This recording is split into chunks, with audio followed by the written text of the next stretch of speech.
जय हिंद। आज दोस्तों हम बात करेंगे, अगर मैं आपको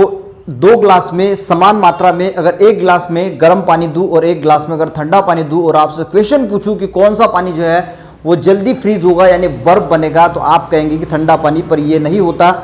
बहुत सारे केस में जो है वो गर्म पानी जो है वो जल्दी जो है वो बर्फ बन जाता है। हर बार नहीं होता, पर अगर आप 100 बार करके देखेंगे तो 80 बार जो है वो जो हॉट वाटर है वो सबसे पहले जो है इसमें बर्फ जो बनेगा देन कोल्ड वाटर। तो यही दोस्तों एम्पेम्बा इफेक्ट कहता है, this phenomenon of hot water freezing faster than the cold water, यानी हॉट वाटर जल्दी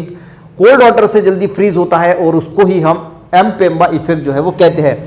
अब ये आया कहां से, देखिए तो ये जो एक इरास्टो एम्पेम्बा नाम का एक लड़का था, इन 1963 वो हाई स्कूल में थे और जो वर्क कर रहे थे अपनी आइसक्रीम का जो कुकिंग क्लास था उनका, वहाँ पे आइसक्रीम बना रहे थे और तब उनको ये ध्यान में आया कि जो हॉट वाटर है ये जल्दी इसमें बर्फ बनता है देन कोल्ड वाटर, और बाद में इसमें थोड़ी रिसर्च हुई और उसको ही एम्पेम्बा इफेक्ट जो है वो कहा गया।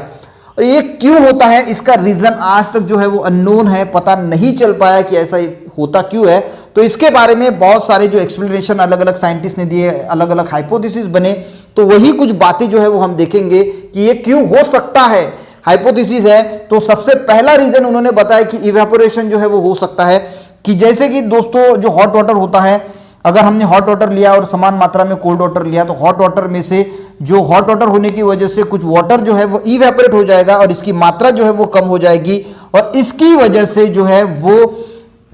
एम्पेम्बा इफेक्ट हो सकता है, यानी हॉट वाटर जो है वो जल्दी कोल्ड हो बर्फ बन सकता है। क्यों? क्योंकि हॉट वाटर इवेपोरेट होगा और उसकी वॉल्यूम जो है वो कम होगा, तो इससे हो सकता है। दूसरा है कन्वेक्शन। हम कन्वेक्शन यानी क्या होता है, देखिए अगर मान के चलो कि ये कोल्ड वाटर है तो यहाँ पे जो है वो स्टेबल रहेंगे सभी वाटर मॉलिक्यूल्स, पर हॉट वाटर में ये स्टेबल नहीं रहेंगे, ये घूमते फिरते रहेंगे और इसी वजह से इनका कहना है कि यहाँ पे क्या होगा, कन्वेक्शन होगा। और इसकी वजह से यहाँ पे अगर ये कोल्ड वाटर है तो ये ठंडा होने के लिए बहुत समय लगेगा, क्योंकि सबसे पहले ऊपर से ठंडा होगा, यहाँ से इधर से ठंडा होगा, जो बीच के जो मॉलिक्यूल्स है यहाँ तक जो है वो ठंडे होने के लिए जो प्रोसेस है वो बहुत धीमी होगी, पर ये घूमते फिरते मॉलिक्यूल्स है इसलिए ये फटाफट जो है वो ठंडे होने की जो यहाँ पे प्रोसीजर है वो जल्दी होगी, क्योंकि ये जो ठंडाई है, जो कोल्डनेस है वो जल्दी कैप्चर करेंगे, क्योंकि ये मॉलिक्यूल जो है घूमते फिरते हैं, यहाँ पे कन्वेक्शन हो रहा। तो ये भी एक रीजन जो है वो हो सकता है। तीसरा रीजन इन्होंने कहा कि फ्रॉस्टिंग है। अब फ्रॉस्टिंग यानी देखिए क्या होता है, देखिए अगर मैं कोल्ड वाटर की अगर बात करूं, ये अगर कोल्ड वाटर है तो ये ऊपर से सबसे पहले जो है वो बर्फ बनना शुरू होता है, पर गर्म पानी में यहाँ साइड से जो है वो बर्फ बनना शुरू होता है, तो ये फ्रोस्टिंग है। इसकी वजह से भी ऐसा हो सकता है कि जो एम्पेम्बा इफेक्ट जो है वो हो सकता है। इसी के साथ डिजोल्व गैसेस, तो अगर दोस्तों डिजोल्व गैसेस का परसेंटेज हॉट वाटर में जो है वो कम होता है, जैसे हम पानी को बॉईल करते हैं तो गैसेज जो है वो वहां से डिजोल्व गैसेज जो है वो कम हो जाती है, इवॉल्व हो जाती है, तो ये भी एक रीजन हो सकता है कि डिजोल्व गैसेज जो है वो हॉट वाटर में नहीं होती और इसी वजह से जो है वो जल्दी फ्रीज जो है वो हो सकता है। इसी के साथ है इम्प्यूरिटी, तो बहुत सारे अगर हम बात करें तो इम्प्यूरिटी जो है वो भी अगर हॉट वाटर है तो इसमें कम हो जाती है और इसकी वजह से भी जो वाटर है वो जल्दी जो है वो